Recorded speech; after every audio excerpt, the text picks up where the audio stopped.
اپنی عقیدتوں کو وابستہ کریں جو قرآن اور سنت کی تعلیم دینے والے ہیں۔ یہ جو رسمی رواجی پیری مریدی ہے، میں اس کا قائل نہیں ہوں۔ بس جی مرید ہو گئے، جی مریدی چل رہی ہے یہ، اور یہ رسمی رواجی سجادہ نشینی جو ہے اس کا بھی میں قائل نہیں ہوں۔ بڑی واضح بات ہے کہ یہ جائیداد، یہ زمین جو میرے باپ کی ملکیت ہے، یہ تو میری وراثت کا حصہ بن سکتی ہے، لیکن ان کا علم جو ہے وہ تو وراثت نہیں ہو سکتی، یہ روحانیت تو وراثت نہیں ہو سکتی۔ اس لیے یہ سجادہ نشینی کا اسلام میں کوئی تصور نہیں ہے۔ اگر اس کا کوئی تصور ہوتا تو نبی پاک صلی اللہ علیہ وآلہ وسلم کی مسند پر حضرت علی المرتضی شیر خدا بیٹھتے۔ سجادہ نشینی کی سخت مذمت کرتا ہوں میں۔ پیر کا بیٹا پیر ہونا کوئی ضروری نہیں ہے، جس طرح ڈاکٹر کا بیٹا ڈاکٹر نہیں بن سکتا، عالم کا بیٹا عالم نہیں بن سکتا، شاعر کا بیٹا شاعر نہیں بن سکتا۔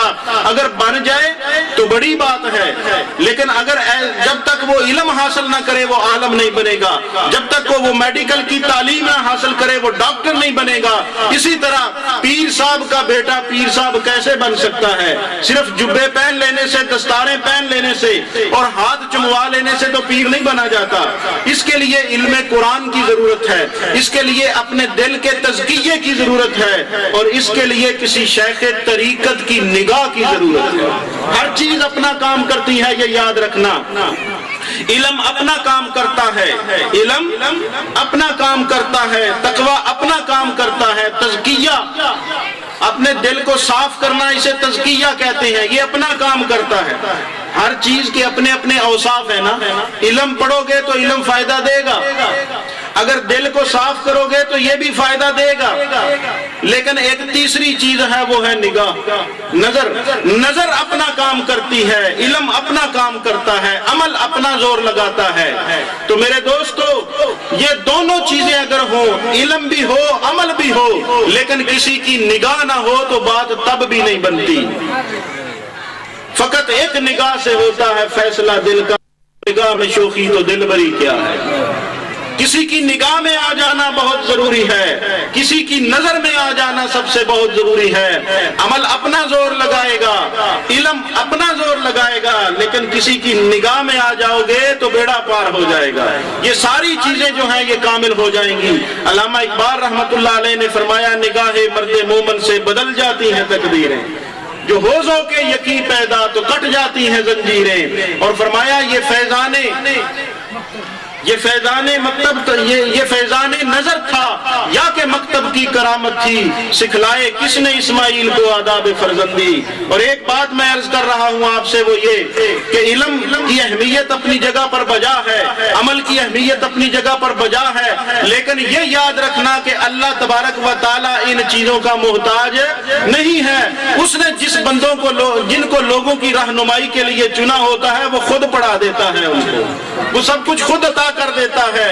اے شیخ بہت اچھی مکتب کی فضا لیکن، اے شیخ بہت اچھی مکتب کی فضا لیکن بنتی ہے بیاباں میں فاروقی و سلمانی۔ یہ چیزیں بیابانوں سے ملتی ہیں، خلوتوں سے ملتی ہیں۔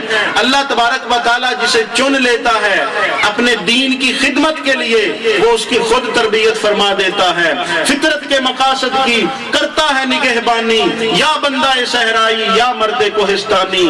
اس لیے یہ بات یاد رکھنا، کسی صاحب نظر کے پاس جب جائیں تو دعا یہ کیا کریں کہ ہم ان کی نظر میں آ جائیں، ہم ان کی نگاہ میں آ جائیں۔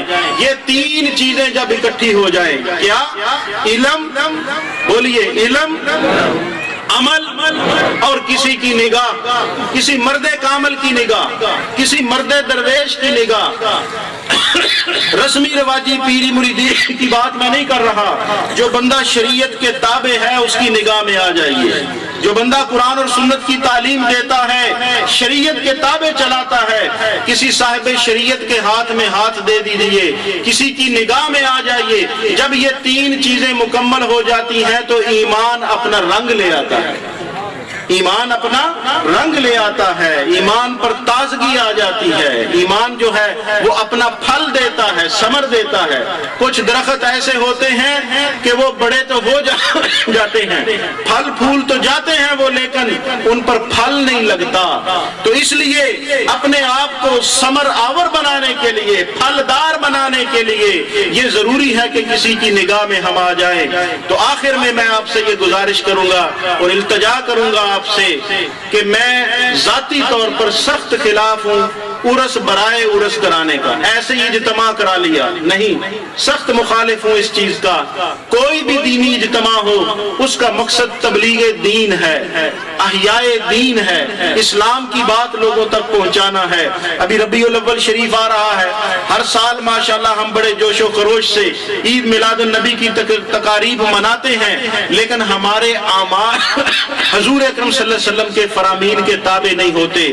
اس لیے میں یہ امید کروں گا کہ آج آپ یہاں سے سچے مسلمان بن کر جائیں اور ایک امت کا تصور میں نے جو دیا ہے وہ لے کر جائیں، سب برادریوں کے، سب خطوں کے امتیازات کو مٹا دیں، ایک دفعہ میرے ساتھ مل کر کلمہ طیبہ پڑھیں اور اس بات کا عہد کریں کہ کوئی بلوچ ہے تو وہ بلوچ نہیں، وہ محمد مصطفیٰ کا غلام ہے۔ ہم پاکستانی بعد میں ہیں لیکن محمدی پہلے ہیں، مصطفی پہلے ہیں۔ تو ابھی رانا صاحب تشریف لائے ہیں، ان کے آنے سے مجھے علامہ اقبال کے وہ شعر پھر یاد آ گئے جو میں نے ابھی پورے نہیں کیے تھے۔ شاعر مشرق حکیم الامت علامہ اقبال رحمت اللہ علیہ فرماتے ہیں، آپ کا فرمان ہے کہ ان تازہ خداؤں میں بڑا سب سے وطن ہے جو مذہب کا دفن وہ اس کا پیرہن ہے۔ اور فرماتے ہیں کہ ہے ترک وطن سنت محبوب الہی، دے تو بھی نبوت کی صداقت پہ گواہی۔ اللہ رب العزت کی قسم کھا کر ہم یہ کہتے ہیں اگر اسلام کی بقا کے لیے ہمیں اپنی جان قربان کرنی پڑے تو کر دیں گے، برادری قربان کرنی پڑے تو کر دیں گے، خطے کی قربانی بھی دینی پڑے تو دے دیں گے، لیکن دین مصطفیٰ پر آنچ کبھی نہیں آنے دیں گے۔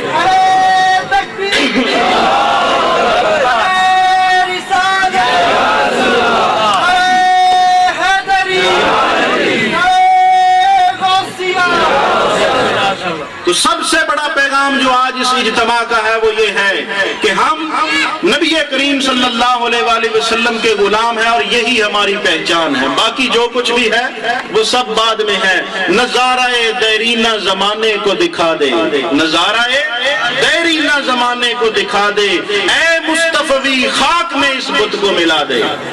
آپ سب کیا ہیں؟ مصطفی ہیں۔ کیا ہیں؟ محمدی ہیں۔ تو علامہ اقبال فرماتے ہیں کہ اے مسلمان دوبارہ محبت مصطفیٰ کا وہ پیغام اور جذبہ لے کر اٹھ اور اس دنیا پر چھا جا، بتا دے اس دنیا کو کہ تو محمد عربی کا غلام ہے، تو کسی خطے کا پابند نہیں، تو کسی ذات برادری کا پابند نہیں، تیرے اوپر اگر کوئی رنگ ہے تو وہ رنگ ہے خدا کا اور محمد مصطفیٰ کا۔ اللہ رب العزت نے قرآن پاک میں فرما دیا صبغت اللہ ہے، اللہ کا رنگ اپنے اوپر چڑھا لو، اللہ کا رنگ چڑھا لو۔ ومن احسن من اللہ، اللہ کے رنگ سے بہتر کون سا رنگ ہو سکتا ہے؟ اللہ کا رنگ چڑھا لو اور اس کے بعد اللہ کے رسول کا رنگ چڑھا لو۔ اور اب ایک بات میں اپنے وجدان سے کہہ رہا ہوں، اس کے بعد رنگ حیدری ہے، رنگ الہی، رنگ محمدی اور رنگ حیدری، یہ تین چیزیں ہیں، ان کے اندر اپنے آپ کو رنگ لو۔ اس لیے کہ نبی پاک صلی اللہ علیہ وآلہ وسلم فرماتے ہیں کہ العلی منی وانا من علی، میں علی میں سے ہوں، علی مجھ میں سے ہے۔ اور فرمایا لحموں کا لحمی، اس کا گوشت میرا گوشت ہے، دموں کا دمی، اس کا خون میرا خون ہے۔ تو یہ تھی چند گزارشات جو میں نے آپ سے کرنی تھی۔ کلمہ طیبہ میرے ساتھ مل کر بآواز بلند دوبارہ پڑھیں اور اس بات کا اقرار اور عہد کریں کہ آج کے بعد ہماری ترجیحات برادری ازم نہیں ہوں گی، خطے نہیں ہوں گے، زبانیں نہیں ہوں گی، صوبے نہیں ہوں گے، ہمارے پیش نظر صرف اور صرف اسلام اور محمد مصطفیٰ کا دین ہوگا۔ اس لیے لا الہ الا اللہ محمد الرسول اللہ کا مطلب یہ ہے کہ ہم کچھ بھی ہیں لیکن اللہ کو ماننے والے ہیں، سب کا خدا ایک ہے، اور محمد الرسول اللہ ہم سب کے نبی، ہمارے آقا مرشد ہادی رسول پاک صلی اللہ علیہ وآلہ وسلم ہے۔ یہی آج کی اس محفل کا پیغام ہے جو میں آپ کو